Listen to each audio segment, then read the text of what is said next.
Okay, thank you. I put up my presentation. Is it showing there to all of you? Yeah. Okay. So anyway, thanks so much, Rob. Thanks for the opportunity, the invitation. It's great to be amongst Rotarians again.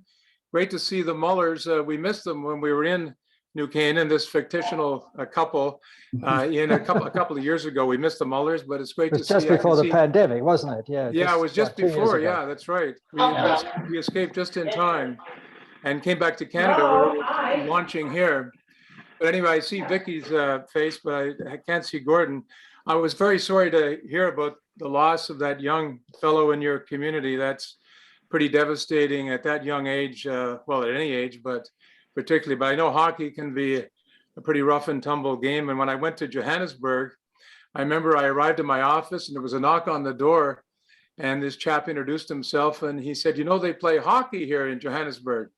And I said, in a very sort of condescending voice, I said, oh, yes, field hockey. I hear it's a great sport. I've never tried it. He said, no, ice hockey. And so anyway, I got involved with a Canadian team and ended up getting my skates shipped out and played there for a few years. But in any case, yeah, as Rob said, I was a member of Rotary for many years in Victoria. And then when I moved to Toronto, the Toronto Downtown Club, and during that period of time with Rotary, my wife and I hosted, I think it was 5 exchange students at different times from 4 different countries. And I was particularly involved with Interact and Rotaract. I don't know if you still have those functions in Rotary. Yeah.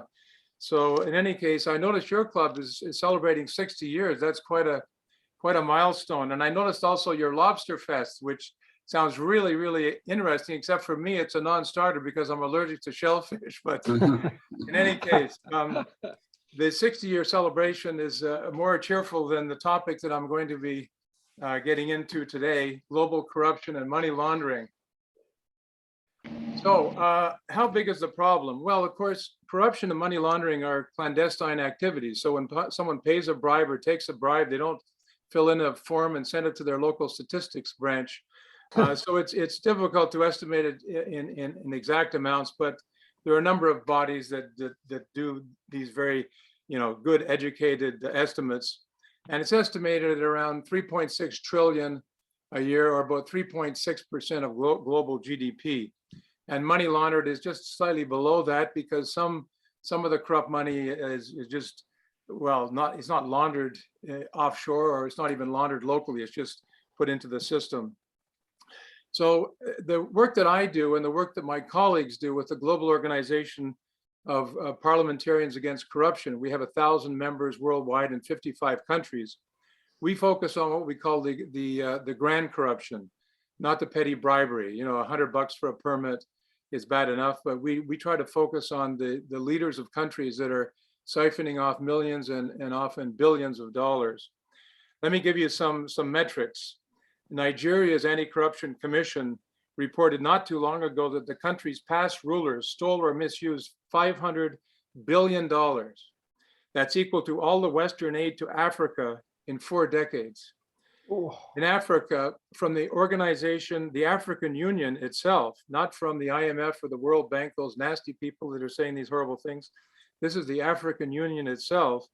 They estimated that some 140 billion a year is lost to corruption. And this is the final irony, that Africa is also the continent, as Rob would know and Gordon, with the greatest number of people living in poverty, apart from South Africa. By contrast, and ironically, it's also the continent the most rich in natural resources in the world, with gold, chromium, cobalt, manganese, and uranium. So it doesn't take too long to join the dots that a country blessed with these resources, some people are getting rich, but the vast majority aren't. And in fact, they're being deprived of the opportunity to move out of poverty. A World Bank survey on Africa not long ago claims that the amount stolen and now held in foreign banks is equivalent to more than half of the continent's external debt. And of course, it's not limited to Africa. China is reputed to use about 15% of its GDP annually on corruption. Raymond Baker, director of Global Financial Integrity, estimated recently that Since 1948, India has lost over 400 billion in illicit financial flows, mostly from corruption.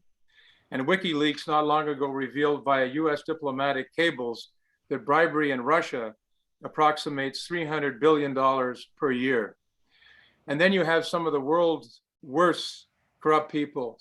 Suharto of Indonesia, the estimate there is he embezzled between 15 and $35 billion. Ladies and gentlemen, these aren't millions of dollars or thousands, these are billions of dollars. Marcos of the Philippines, 5 to 10 billion. Gaddafi, 20 billion. Mubarak, 70 billion. And so the point is that we're talking, I think, hopefully I've made the point that the problem is a huge one and the numbers are very significant. Now, there are many organizations involved in the fight against corruption and money laundering: the IMF, the World Bank, United Nations Office on Drugs and Crime, Interpol, Transparency International, the Financial Action Task Force, our organization, the Global Organization of Parliamentarians Against Corruption. And I guess the question that a lot of people wonder is, are we more corrupt these days globally or less? And it's very hard to know. But if we look at the Transparency International does a corruption perceptions index, and they survey people and organizations around the world that work in various countries. And they ask them about the level of corruption, and they come up with a corruption perceptions index with about 180 countries, and they rank them on a scale of 1 to 100. And over the last 10, 15 years, if you look at the mean of that ranking, it's only moved marginally down, like a very small percentage decline. And that's really one of the ways of measuring it, because we can't measure it by objective reports of corruption. We also do know that there's a lot of reporting of corruption. And I know in my work in the area of law enforcement, sometimes you can say, well, if there's more crime being reported, maybe there's more crime. But you could also argue, and it is a moot sort of argument, that there's a better law enforcement. That's why there's more crime on the pages, because it's being discovered. So you can go around that mulberry bush for quite some time. So what are some of the issues in dealing with corruption and money laundering? Well, one of the things is the lack of transparency and accountability associated with the beneficial owners of corporate companies and trusts. And I'm pleased to see that in the United States is adopting a central beneficial ownership register via the 2000 National Defense Authorization Act. And the FinCEN, that's the anti-money laundering agency in the United States. It's housed in the US Treasury Department. They are going to be developing this over the next year or two so that companies that are incorporated or trusts that are set up, you have to disclose the beneficial owner. And up until now, you could just open up these companies and trusts, not just in the United States, but worldwide generally, without disclosing who the beneficial owner is. And various people that are laundering corrupt money do it often through layers of shelf companies or shell companies where they have nominee directors, nominee shareholders, and the real beneficial owner is then really hidden behind a layer of these entities. So by disclosing the beneficial owner, there's a question, a debate around whether it should be a public registry or a registry available to various enforcement agencies.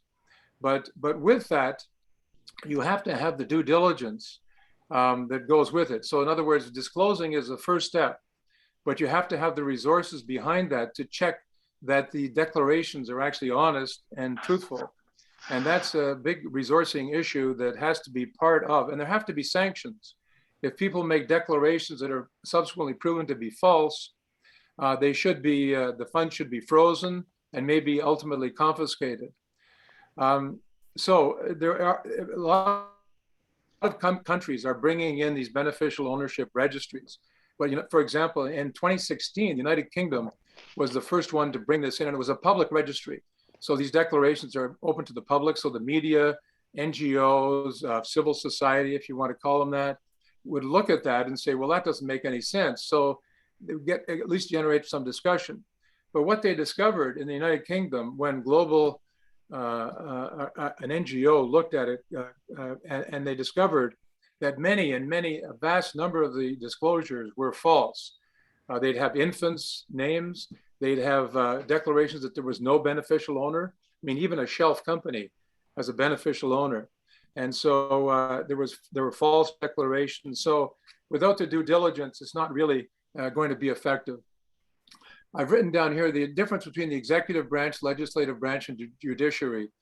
In the view of the group that I work with, much of the grand corruption, the big ticket corruption, occurs at the executive branch level. These are people like ministers, prime ministers, presidents, members of the cabinet that make decisions around who's going to develop this resource, who's going to supply the military with tanks, etc. They're the people that have the final sign-off. Of course, there are legislators, people in the legislatures that are corrupt as well, but often they don't have the signing power that people of the executive branch have. So we in the Global Organization of Parliamentarians Against Corruption, we work with people, parliamentarians around the world who can see the damage that grand corruption does, and they are holding governments to account for that. One of the issues, of course, is the low tax, no tax jurisdictions. And I'll come back to that later because there's been some developments at the OECD. And but a lot of this money is laundered offshore in places like the Cayman Islands or Switzerland or whatever. And so that provides a vehicle for corrupt people to launder their money. When we look at bribes and corruption, you need to look at not only the people that are taking the bribes, but you need to look at the people that are making the bribes. And so, for example, in the United States, you have the Foreign Corrupt Practices Act.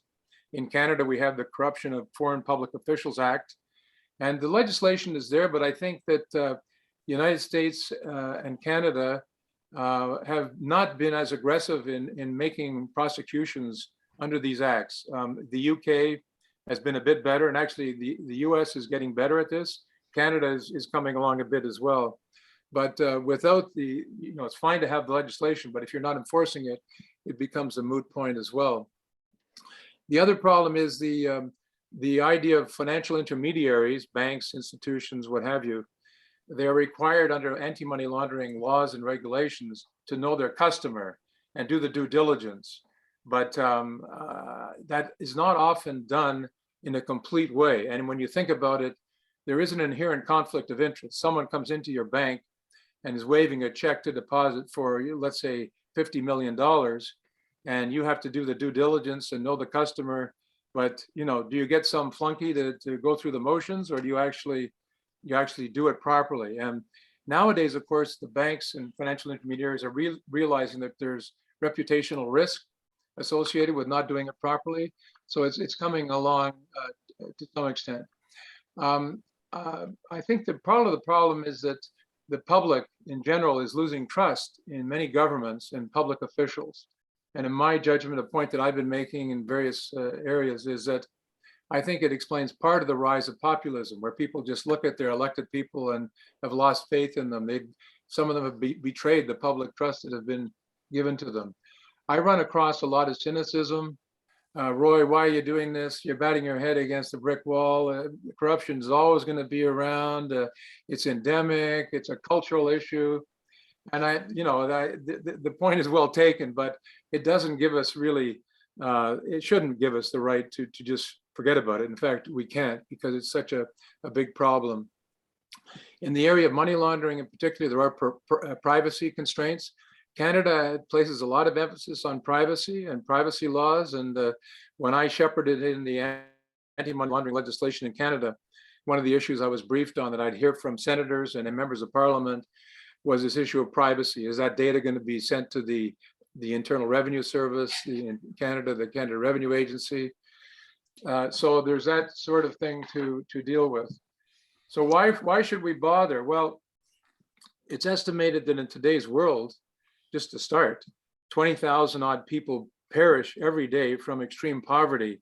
And some argue that figure is closer to 50,000 daily deaths. Of course, some of this is driven by conflict and natural disasters. but a good part of it is that just malnutrition, because the leaders are robbing the bank and sending it offshore, and the people are living in poverty. Wealth and income disparities has become more of a political agenda item worldwide. And when you have the huge disparities that have been created over the last few decades, it often leads to some political instability. And so political instability is not good for anybody. Good governance and security, the jury's really out about the exact linkage, but it's clear that from many people that have studied this in some depth, that when you have people that are living with no hope, when they look up to their government and they're ripping off and embezzling their tax dollars, then these people are just prone to be recruited by, terrorist elements and groups that are bent on changing things.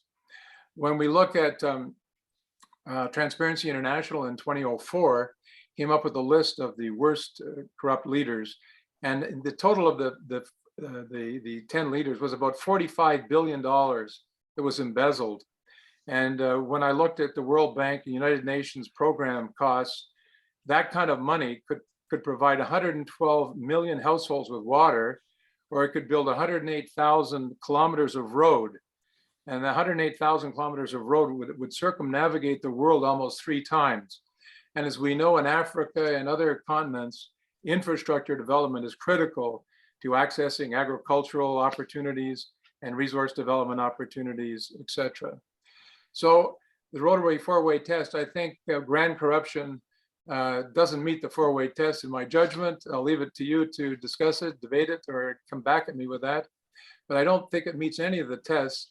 I mean, there are some economists who argue that petty bribery is actually good for the economy because it helps grease the wheels and gets things going. The $100 for a permit to do something or get a passport approved, whatever. But there are not many economists who would argue or have argued with me in any case that grand corruption, the big ticket kind of corruption, is good for anybody. So what's the state of play? Well, I mentioned the beneficial ownership registries development. There's a lot of movement in that area. The only point I keep hammering away at that is that if you don't have due diligence attached with the declarations and you don't have sanctions for false declarations, it's really not doing what it's supposed to be doing. What's happened in the United Kingdom, there's a lot of money floating into London from kleptocrats in Europe and Asia, other places. And so the UK brought in a legislation. It's called an unexplained wealth order. So if you see some despot or his relatives in London with 5 flats and 8 Rolls Royces, etc., and all they've been involved with is public life, they can get an unexplained wealth order. Now the problem is evidence, and I think it's that whole initiative is moving slowly, but I think it's another way of coming at the problem.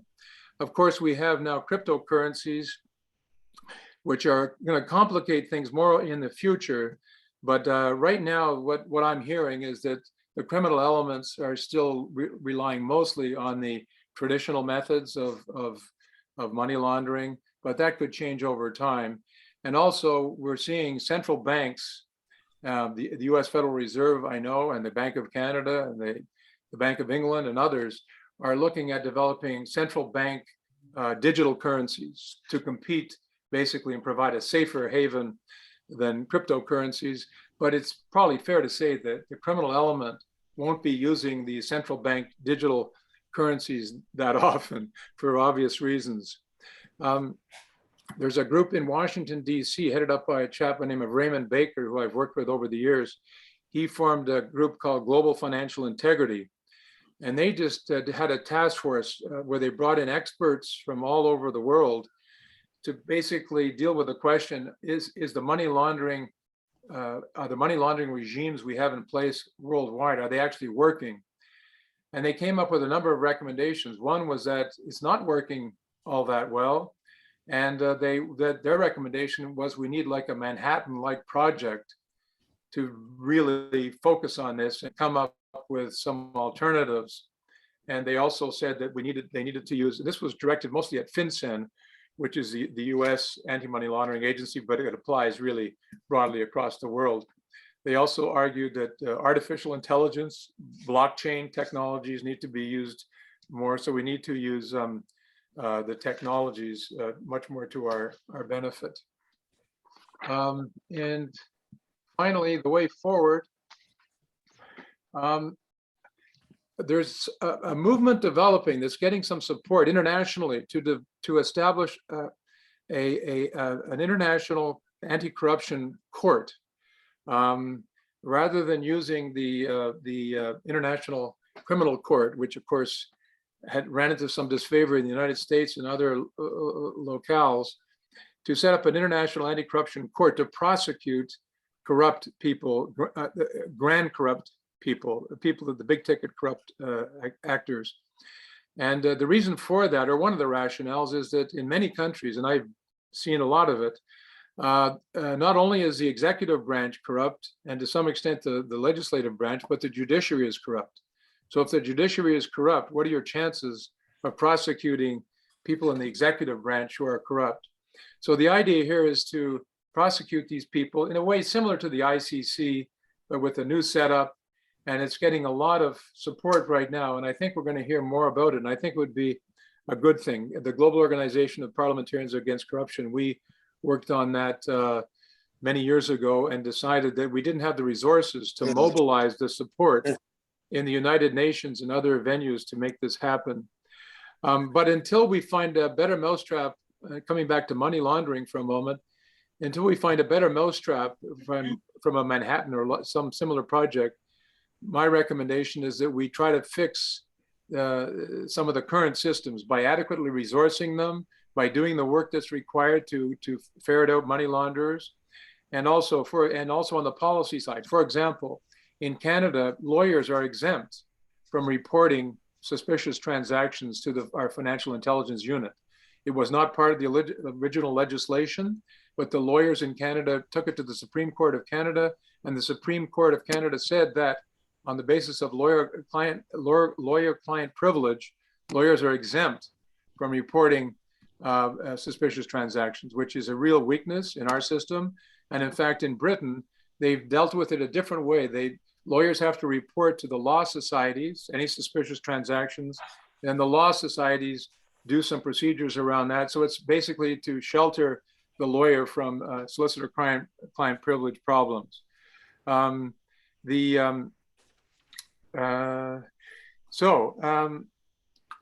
other thing is, I mentioned this earlier, the OECD has come out recently setting a minimum corporate tax rate for all corporations in the world. I mean, they have, I think, 140 countries signed up. And of course, as Rob and Gordon would know, and others, that there's, I think one of the challenges, there's a thing as a nominal tax rate, and then there's an effective tax rate. So I'm sure they're dealing with that. The other thing is for these no tax or low tax jurisdictions, many of which rely exclusively on these, confidentiality and low tax regimes, we won't be seeing this very favorably. But of course, we have the power of these many countries that maybe be brought to bear. The other thing I'm just going to touch on briefly is this business of using the power of a number of organizations. The Maritime Anti-Corruption Network, they were about 80% of all the container traffic around the world. And they were finding that, let's say they come into a port and they fill in the forms for the customs and all that. And the officials would come back and say, well, you filled out the forms improperly, so it's a $20,000 fee. And they were having to deal with this. And so what they did is they got together, they did a confidential blind survey of all these companies. Which countries are giving you the worst problem? Which ports? And they came up with about the top 5. And they actually went and visited these ports and these governments. And they said, if you don't stop this, we're not going to have our ships stop in your ports. And it's been working very, very well. I've taken this proposal to the OECD. They have a business and industry advisory council, and said maybe we could take that example in the maritime industry and extrapolate it to business at large. So if you have all the engineering firms in the world, for example, or most of them, going to these countries and say, look, we're not even going to bother bidding on your projects because we know we're going to have to pay a bribe, and see if we can extrapolate that further. So I think there's some possibilities there. I think we should build on successes. You know, in the United States with the Patriot Act and other things, the terrorist financing, let's touch wood, but it seems to be working. So let's build on some of those successes. So I think I'm going to stop there, and because I really look forward to any questions or comments you might have. Thanks you so much. Thank you very much, Roy. That was fascinating and somewhat scary. Questions? You want to take the slides down, Roy, so Oh, yeah, we can sure. get see everybody? Just I don't know. trying to figure out how I do that. I should have. I know I've done this so many times. No. While you're doing that, any questions for Roy? Ben, you're first. Yeah, hi, Roy. Thank you very much. It was very informative. One of my question is that I read recently, I think in the Journal or the Guardian, that American states have become the capital of money laundering in much of the world, that particularly South Dakota, and they set them up in Sioux Falls or someplace like that in Wyoming, and they have no requirements for trust disclosure of beneficiaries. They have no taxes, of course, and the money flows in from anywhere, and it's totally unreachable. It's untouched by any government agency. And I was just shocked to find out that this is, you know, we read about it in a Caribbean island or in Switzerland or something, although I understand the Swiss are doing much better at it. But it's just not something you think of South Dakota as the place where it would be going on.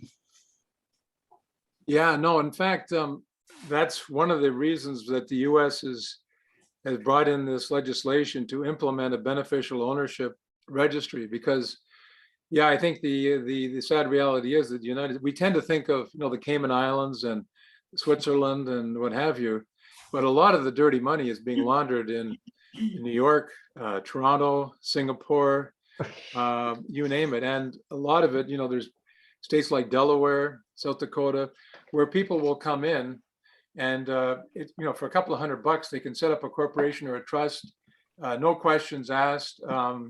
And then they can just, you know, shuffle the money that they've derived criminally into these sort of vehicles. So I think that the United States is right on the right track with this new beneficial ownership registry initiative. It's going to take a year or two, or a couple of years, I guess, to get it fully in place. And I hope, as I said, that they put the due diligence and the sanctions as part of that. It's going to take some resourcing. And I hope that the US government and the people in the US see that it's going to take some resources to do the due diligence, because when you have layers of companies that are doing this, you have to really dig deep and hard to get the exact information. I know that Global Witness is an NGO. They did a series, it was on 60 Minutes, I think, or something like that. And they had this chap, a Black African fellow, and he goes to 8 law firms in New York City, and he sits across from this person, and he says in sort of you know, disguised terminology that he's there. He has let's say $100 million. He's representing this African leader, and he'd like to invest it properly. You know, it's all sort of euphemistic words. Excuse me, let's get rid of this. And what happened was that he had a camera on his tie, this chap who was just impersonating this representative of an African leader, right? And it was interesting to see how the different law firms reacted. One law firm, to its credit, said to this chap, "I'm sorry, you're in the wrong place. There's the door." But 7 of them, they sort of danced with it a bit, you know, and finally they discovered, Global Witness discovered, none of them actually did anything with this chap, which is a good thing. I think one of them maybe danced a little more than the others and sort of facilitated something, for a fee.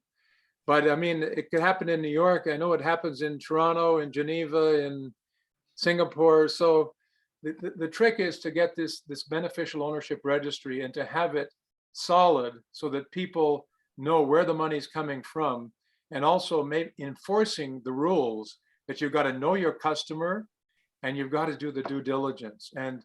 And so that's really part of the answer, and cleaning up things in the United States, and indeed cleaning up things around the world.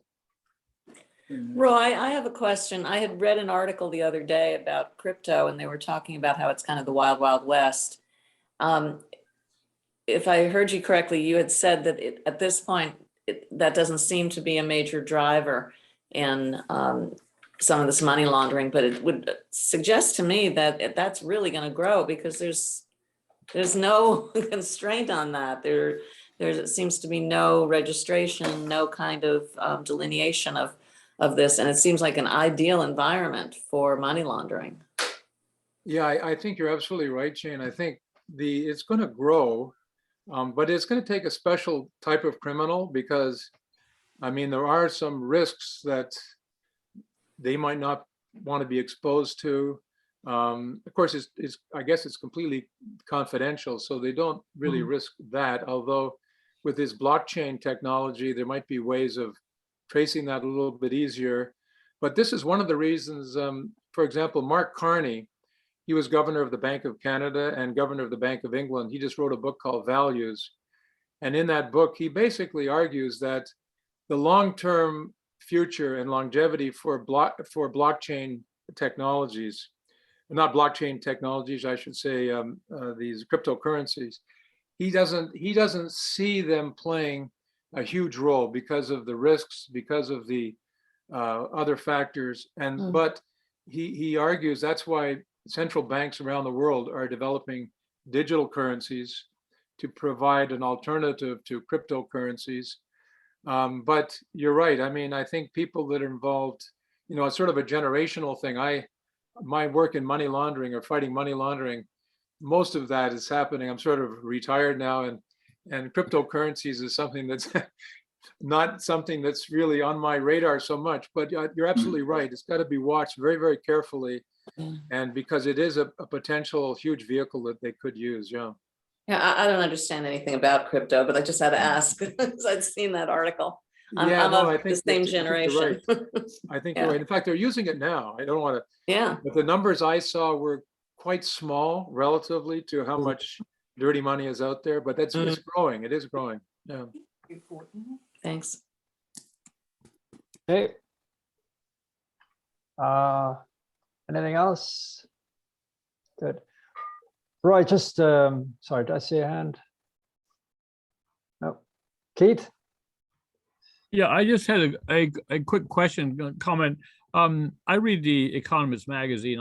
I have a great deal of respect for that publication, but I think one of the reasons why it's able to be so objective and is because it doesn't actually ascribe to anybody who has written the article. In the newspapers around the world, we read who is the name at the bottom, what magazine, who's written what article, but The Economist is entirely anonymous, which I find very, very refreshing. But recently they did one of their editorials on the lack of functionality of Interpol. And of course, I just had assumed that Interpol was a wonderful thing which rounded up criminals around the world for the benefit of the country that needed it. I just wondered whether you had any observations about whether or not Interpol was going to be able to get its act together or not. Yes, well, Interpol, I've worked with them over the years, and but just recently, their chair was fired because on corruption charges. So that doesn't augur very well for Interpol. I know I have a good friend that works for Interpol in Lyon, and I tried to get some information about someone that was on the red notice list, and then magically and mysteriously, after they started some real estate development in Vancouver, like a multi-million-dollar effort, they got dropped from the red notice list. And this was a Chinese national. And of course, sometimes the China and Russia and others use red notice just for political purposes, right? But I did some checking into this fellow, and it looks like they had a fairly big rap on him, you know. So it was very disappointing that Interpol, the leader of Interpol, stepped down because of corruption. But no, I subscribe to The Economist as well, and I think it's a great magazine. But I know years ago, and then the idea of anonymity is can be a great benefit. I know years ago, when I did some work in Russia on corruption and money laundering, at the time, the head of the central bank in Russia was promoting stronger legislation to deal with money laundering, and he was found in the lobby of his apartment one day with a bullet through his head. So, you know, it's funny. People have asked me, you know, do you ever feel threatened? And I think that I've never felt threatened at all in the work that I do. But you know, you have to sort of, you know, eventually stand up for what you believe in. But I think that you know, Interpol, it's like a lot of these institutions. They're never, even the United Nations, during the period there where they came under some scrutiny, when was it Kofi Annan or his son, I think, was involved in some sort of nefarious looking deals. And in fact, I think his son was held responsible and liable for some criminal activity, you know, with bribes, etc. It may not have been Kofi Annan, but it was the UN leader, I'm sure. So yeah, no organization, no institution is immune. And one of the things that James Wolfenson, not Mr. Wolfowitz, Mr. Wolfowitz headed the World Bank after Mr. Wolfenson, and I had the opportunity with a colleague to have a one-on-one meeting with him in Greece, of all places. But he was the one who, when he joined the World Bank, at the time of the World Bank, you couldn't use the word corruption. It was implicit taxes or rent-seeking behavior. You could not use the word corruption. This is going back quite a few years. And he just said, we're putting an end to that. And he started talking about corruption, to his credit. Actually, and he's I don't know if he's still alive and well, but he survived all that. But so yeah, you have to stand up. But I think The Economist is a great magazine, and I think they do some great work in this whole area as well. Good. Well, Roy, I said to you, we have a hard stop at 10:30 Pacific time, which is 1:30 where we are. And I think you timed it perfectly, answered 3 very good questions. But and you know, thank you for joining us. It was a really fascinating. I certainly learned a number of things. I wondered when you were going to talk about the Seychelles, because